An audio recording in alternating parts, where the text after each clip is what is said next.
हेर्नुहोस् सबै लेटेस्ट खबरहरू हाम्रो च्यानललाई सब्स्क्राइब गर्नुहोला, सब्स्क्राइब बटन थिचेर र साथसाथै नोटिफिकेसन बेल पनि प्रेस गर्नुहोला नयाँ न्युजहरू हेर्नका लागि। धेरै दिनदेखि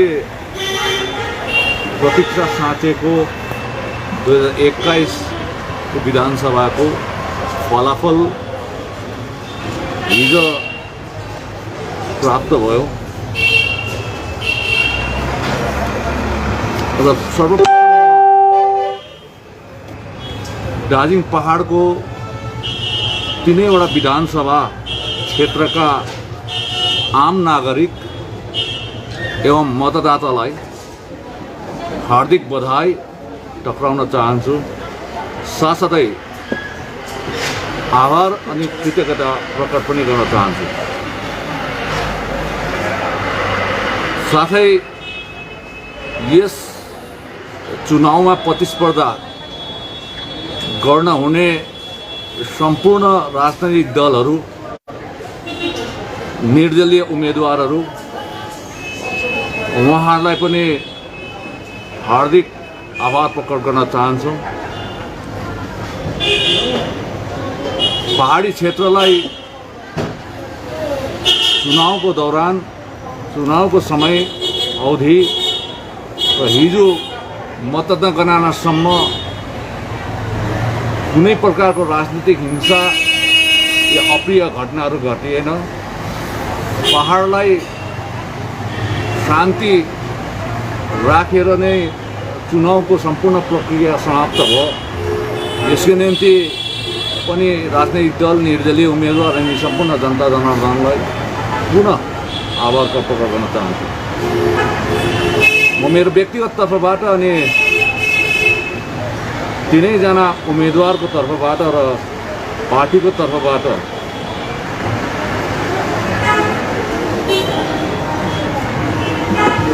जुन मतदाताले, जनताले दिए तीनैवटा विधानसभा क्षेत्रमा, यसलाई हामी स्वीकार गर्छौँ। साथसाथै सम्मान पनि गर्न चाहन्छौँ। तीनवटा विधानसभा क्षेत्रमा हाम्रा एक उम्मेदवार 22 विधानसभा क्षेत्र कालिम्पोङका भाइ हृदय सादा लेप्चाले जित हासिल गरे। यसको निम्ति कालिम्पोङ पार्टीका नेतृत्व वृन्द, कार्यकर्ताहरू, समर्थकहरू लगायत कालिम्पोङवासीलाई हार्दिक बधाई टक्राउन चाहन्छु। फलत हामी दार्जिलिङ अनि खरसाङमा चुनावमा पराजय हुन पर्यो। तथापि तपाईहरुलाई चुनावको मतदानको आंकलन तपाईहरुको माध्यमद्वारा राख्न चाहन्छु। तपाईहरुलाई थाहा भएको कुरो हो कि भारतीय जनता पार्टी राष्ट्रिय राजनीतिक दल भए तापनि उहाँहरूको गठबन्धन पहाडको अन्यान्य क्षेत्रीय राजनीतिक संगठनहरूसँग थिए अनि उहाँहरू गठबन्धनले दुईटा जित हासिल गरेको, दुईटा क्षेत्रमा। साथसाथै विमलपन्थी गोदमुमोमालाई पनि हिल तृणमूल कांग्रेसको सपोर्ट थियो।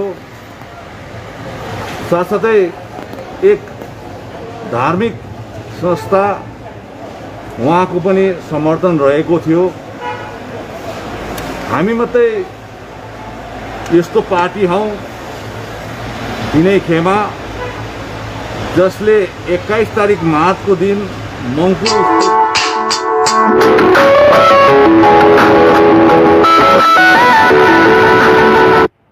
यसपालिको चुनाव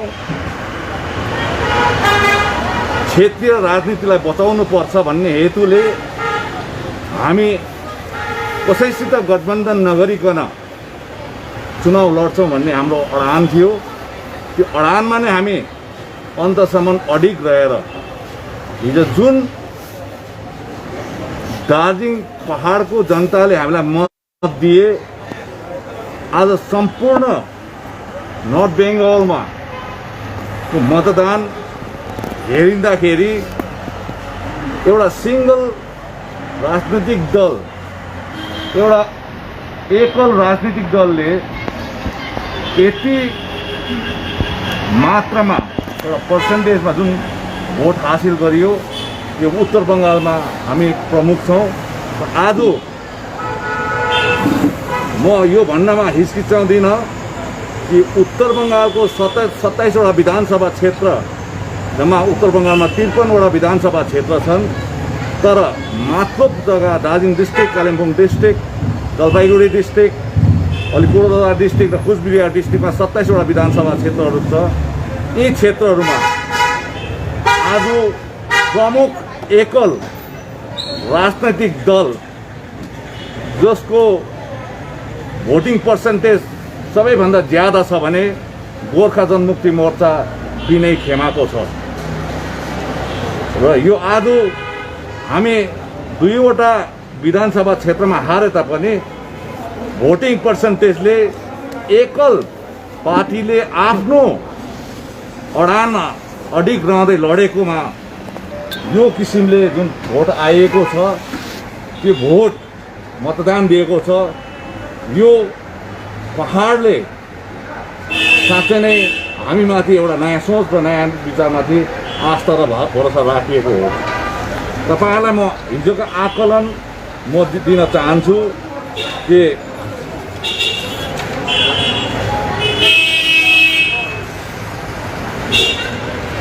मोट दार्जिलिङ पहाडको विधानसभा क्षेत्रको मोट मतदान जुन भएको थियो, उहाँले कति पाएको थिए। बिजेपी अनि एलायन्स गठबन्धन दलहरू, जसमा पाँचवटा दलहरू थिए, Bharatiya Janata party, NLF party, CPRM party, गोरा निमो अनि गोर्खालीगको लक्ष्मणपन्थी गोर्खालीग पनि त्यहाँ थिए। उहाँहरू 5वटा पार्टीले पाएको भोट 1,96,718 अनि भोटिङ पर्सेन्टेज छ 39.4। त्यस्तै प्रकारले विमल खेमामा हिल तृणमूल कङ्ग्रेसले पनि सपोर्ट गरेको थियो अनि एक धार्मिक संस्थाले पनि सपोर्ट गरेको थियो। उनीहरूले पाएको मोट 1,03,190 जसको 20.7% रहेको छ। अनि अरू अन्य निर्दलीय उम्मेदवारहरू थिए, उहाँहरू 3वटा समष्टिबाट 35,278 जसको भोटिङ पर्सेन्टेज 7.1% रहेको छ भने हामी कसैसित अलायन्स नगरिकन, गठबन्धन नगरिकन एक्लै लडेको र यो पहाडमा विनयपन्थी गोजामुमोले एक्लै लडेर आफ्नो बलबुतामा लड्दाखेरि 1,63,797 जसको भोटिङ पर्सेन्टेज 32.8 मात्र रहेको छ। अनि बिजेपी र एलायन्स 5वटा दल भन्दा हामी केवल 7.2% मात्रै कम रहेका छौँ। र यो हाम्रो जित मान्छौँ हामी। र अर्को कुरो तपाईँलाई अलिकति यसलाई विश्लेषणात्मक दृष्टिकोणमा हेर्दाखेरि तपाईँले बुझ्नुपर्छ कि आज हामीले आफ्नो पार्टीले जन्माएको एमएलए कालिम्पोङको हाम्रो विनय खेमाको एमएलए भयो। अब दार्जिलिङ बिजेपी टिकटमा लडे तापनि भाइ निरज जिम्बा उहाँ वास्तवमा उहाँको उत्पत्ति नै जिएलएफ पार्टीबाट भएको अनि आज उहाँको थरकुरो सास बास नै जिएलएफ पार्टीमा छ। केवल उहाँले बाहिरबाट लाउने वस्त्र मात्रै बिजेपीको रहेको छ। भन्न पर्दा दार्जिलिङको जुन विधानसभा क्षेत्रबाट जित भएको छ यो बिजेपीको जित होइन, यो जेएलएफको जित मान्नुपर्छ। खरसाङमा बिबी बजगाई भाइले जित्नुभयो। उहाँ पहिला कुनै पार्टीमा थिएन, पछिबाट विमल खेमामा थिए, अन्तमा गएर बिजेपीमा गए। भन्नुको मतलब आज सम्पूर्ण कुरोमा दुईवटा बिजेपीले जित्यो भन्दैछ, तर हाम्रो विश्लेषणमा चाहिँ एउटा सिट गोजमुमु विनय खेमाकोमा गएको छ, एउटा सिट जेएलएफकोमा गएको छ, एउटा सिट बिजेपीमा गएको छ पहाडको भन्नु चाहिँ पर्दा चाहिँ। अनि तपाईँहरूलाई म स्मरण गराउन चाहन्छु, यो 2009 देखि यो पहाडमा भारतीय जनता पार्टीको प्रभुत्व थियो, जसले पश्चिम बङ्गालमा त्यस समय बिजेपीको कुनै एमपी या एमएलए थिएनन्। पहिलो भारतीय जनता पार्टीको बिजन रोपाइ नै 2009 मा पश्चिम बङ्गालमा यो दार्जिलिङ लोकसभामा भएको थियो, जसमा जसवन्त सिंहज्यूलाई 4 लाखभन्दा अधिक भोटले जिताएर पठाएको थियो। बिजेपीको सुरुवात त्यहाँबाट भएको थियो। त्यस पश्चात 2011 को विधानसभामा पनि यहाँ बिजेपीले जितिएको थियो। 2014 मा पनि लोकसभामा पनि जित्यो। 2016 मा पनि गठबन्धन भएर जितेका छन् र 2019 को जेनरल इलेक्सन लोकसभाको र बाई इलेक्सनमा पनि उहाँले जिते। भन्नु मतलब कमसेकम आज आएर भारतीय जनता पार्टी 2009 देखि 2021 सम्म आउँदाखेरि 12 वर्षसम्म उनीहरूको प्रभुत्व यहाँ थियो, जसमा 2014 र 2016 मा जेएलएफ पार्टीले त्यस समय तृणमूल कांग्रेस पार्टीलाई सपोर्ट गरेको थियो। तथापि तृणमूल कांग्रेस पार्टीले जित हासिल गरेको थिएन। तर यो पालि एउटा इतिहास रचिएको छ, जहाँनिर पहाडमा 12 वर्षसम्म प्रभुत्व जन्माएको भारतीय जनता पार्टीको अब पतन सुरु भएको छ। अनि आज टीएमसी को राज्य स्तरमा एलायन्स भएको पार्टी, क्षेत्रीय स्तरमा हामीले एलायन्स गरेनौँ, तर राज्य स्तरमा हाम्रो एलायन्स छ अल इन्डिया तृणमूल कांग्रेससँग। र आज प्रथमपल्ट 12 वर्ष बादमा हामीले एउटा विधानसभा क्षेत्रको सिट हासिल गर्न सक्यौँ। र यो नै आज पहाडबाट भारतीय जनता पार्टीको पतन सुरु भएको हिजोदेखि यसले एउटा सङ्केत दिइरहेको हामीले पाएका छौँ। र आज तपाईहरुलाई अर्को के भन्न चाहन्छौँ भने हामी सत्तारूढ पार्टी अल इन्डिया तृणमूल कांग्रेसको अलायन्स पार्टी हौ। हाम्रा एक उम्मेदवार जो अब निर्वाचित विधायक बने कालिम्पोङका भाइ रुदेन सादा लेप्चा, उहाँ अल इन्डिया तृणमूल कांग्रेस सरकारको गठबन्धनमा रहेकोले गर्दाखेरि हामी सरकारसँगै बस्छौँ। यो घोषणा हामीले योभन्दा अगाडि नै गरिसकेका थियौँ, चुनाव अगाडि नै, र हामी उहाँहरूको गठबन्धनमा छौँ। अर्को कुरो, पहाडमा एउटा अशान्तिको माहौल सृजना हुन्छ भन्ने आशंका, शंका उपशंका आदि थिए, स्वाभाविक पनि थियो।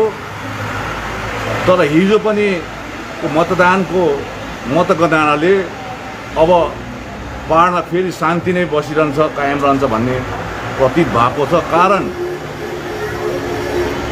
श्री विमल गुरुङज्यू अनि उहाँका खेमाका नेतृत्वहरू, कार्यकर्ताहरूले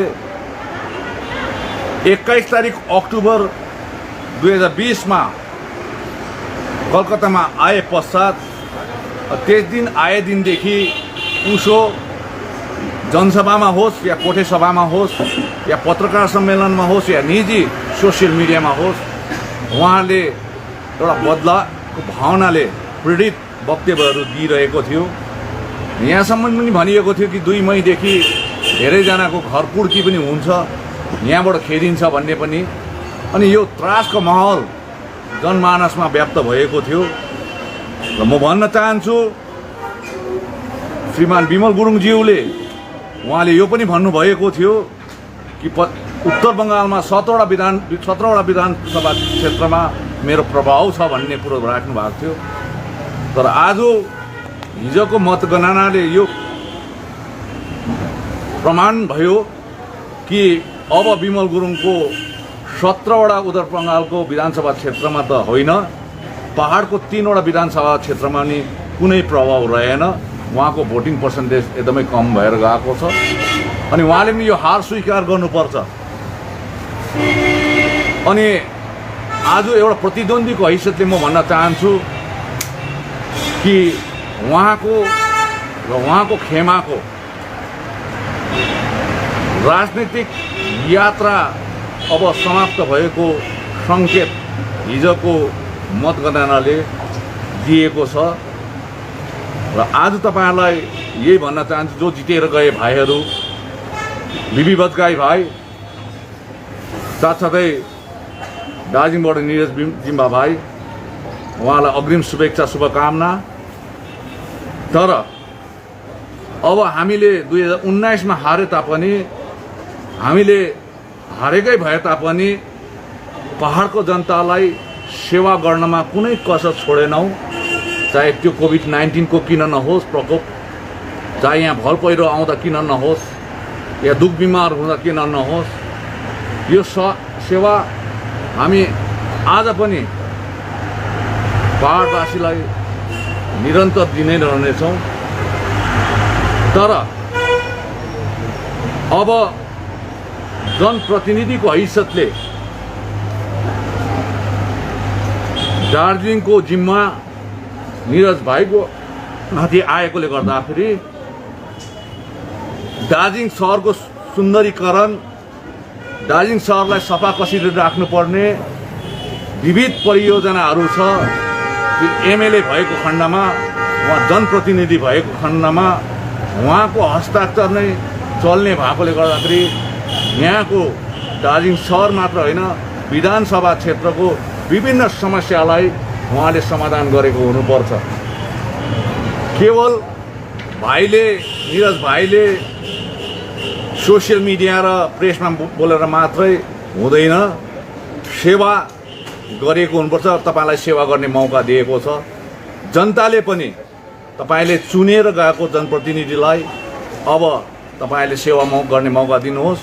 अनि तपाईहरुको दुखेसो गुनासो, तपाईको गाउँघरमा के कमजोरी भइरहेको छ, कहाँ दुख बिमार छ, के भइरहेको छ, सो दार्जिलिङको हो भने श्री निरज जिम्बा भाइलाई नै तपाईहरुले गएर भेटिदिने। साथसाथै खरसाङमा हो भने खरसाङ विधानसभा क्षेत्रको सम्पूर्ण जनता जनार्दनले उहाँलाई बिपी बजगाई भाइलाई भेटिदिने, कालिम्पोङमा रुडेन सादा भाइलाई भेटिदिने। अनि हामी हारेको पार्टी भए तापनि हामी हैसियत चाहिँ हामी गरिदिन्छौँ। तर उहाँको जनप्रतिनिधि हिजोदेखि सर्टिफिकेट थापिसकेपछि उहाँहरू जनप्रतिनिधि हो। अब जनप्रतिनिधिको धर्म चाहिँ उहाँले निभाएको हुनुपर्छ जनताको लागि। यो चाहिँ हाम्रो आग्रह हो, निवेदन हो। अनि यो सबैले अपेक्षा पनि साँचिरहेको हो। आज दोकान अब हामी हेर्न चाहन्छौँ, हारेको दोकानमा भन्दा ज्यादा जितेको दोकानमा ग्राहक गएको हुनुपर्छ। यो चाहिँ हामी हेर्न चाहन्छौँ। फेरि 2019 को जस्तो ग्राहक हाम्रोमा ज्यादा आयो भने चाहिँ भएन, काम चाहिँ उहाँले पनि गर्नुपर्छ। आज मसँग मेरो उम्मेदवार भाइ केशव राज पोखरेल छ। उहाँ एकदमै एनर्जेटिक भाइ थिए, एजुकेटेड भाइ थियो।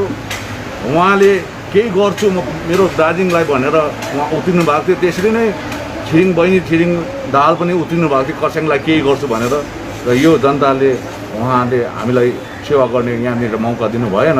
तथापि उहाँहरूले एउटा उम्मेदवारको हैसियतले आज उम्मेदवार भएर गाउँघरमा सबैतिर गएर भेटघाट गर्दाखेरि धेरैवटा वचनहरू दिएका छन् उहाँहरूले पनि। त्यो अवश्य हामी हारेको भए तापनि पुरा गर्नेछौँ। तर जितेको हाम्रो विधायकहरूलाई पनि जनताले चाहिँ छोड्नु भएन। अब बर्खा लाग्दैछ, तारपोलिन पनि हाम्रोमा माग्नु चाहिँ आउनु भएन, एमएलए नै गर्ने काम हो त्यो। त्यसले गर्दाखेरि बाटोघाटो ध्वस्त हुन्छ, पहिरो जान्छ, जेसिबी हामीले लाउनु भएन, अब फेरि एमएलएले ल्याउनु पर्छ, त्यो त गर्नु पऱ्यो। अब त्यो त गर्नु पऱ्यो। अब एमएलए चाहिँ हुने तर फेरि जनताको सेवा चाहिँ नगर्ने, त्यो त भएन। त्यसले गर्दा हामी भन्न चाहन्छौँ, हामी खुसी छौँ उहाँले जित्नुभयो, उहाँलाई मत दिनुभयो, जनताले मत दिनुभयो र हामी यति हो पाहाडमा शान्ति राख्न चाहन्छौँ। शान्ति रहोस् र जे होस्, भोटमा फलाफल भइसकेपछि हामीले त्यो फलाफललाई हेरिसकेपछि त्यसलाई स्वीकार पनि गर्नुपर्छ। साथसाथै आजदेखि फेरि हिजो मतगणना सक्यो, हामी आज पार्टी अफिसमा आएको छौँ, भाइहरू पनि आएको छ, फेरि हामी सल्लाह गर्छौँ हामी कसरी काम गर्नुपर्ने, कस्तो प्रकारले काम गर्नुपर्ने र आउँदो दिनको निम्ति सम्पूर्ण पहाडवासीलाई हार्दिक शुभेच्छा, शुभकामना। साथसाथै आउँदो दिनहरूमा अझ पहाडले उत्तर प्रगति गरेर जाओस्, शान्ति भएर जाओस्, यो हामी चाहन्छौँ। र अन्तमा विमल गुरुङ दाजु उहाँहरूलाई पनि म यही भन्न चाहन्छु, मेरो नजरमा त कुनै फौजी लडाइँको बेलामा जङ्गल पसेको बेलामा कम्पास हराएको जस्तो भएको छ विमल गुरुङ दाजु। अब त्यहाँनिर म्यापै पाउँदैन, उसले डाइरेक्सनै पाउँदैन। त्यसले गर्दाखेरि तपाईँहरू पनि ज्यादा विचलित नहुने।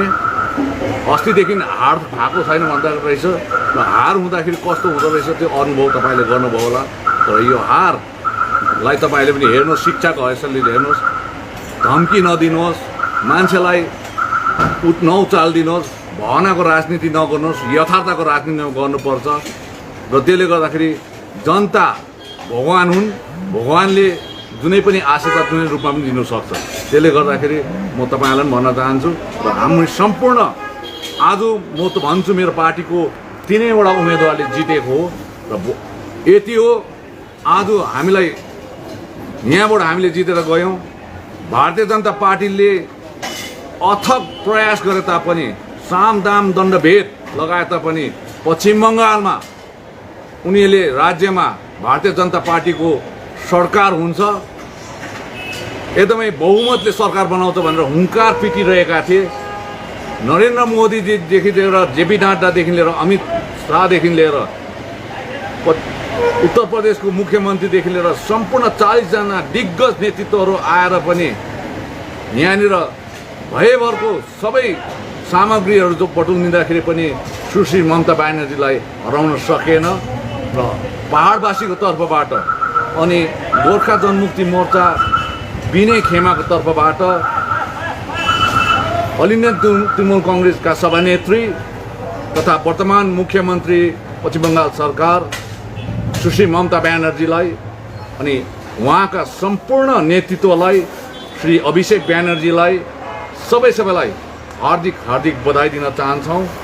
तपाईँको कुशल नेतृत्वमा पश्चिम बङ्गालले अझ उत्तरोत्तर प्रगति गरेर जाओस्। हामी सधैँ सधैँ तपाईँको साथमा रहनेछौँ, यही वचन दिन चाहन्छु। धन्यवाद। सधैँ पहाड अनि डुवर्सको लेटेस्ट समाचारहरू हेर्नका लागि हाम्रो च्यानललाई सब्स्क्राइब गर्नुहोला, सब्स्क्राइब बटन थिचेर।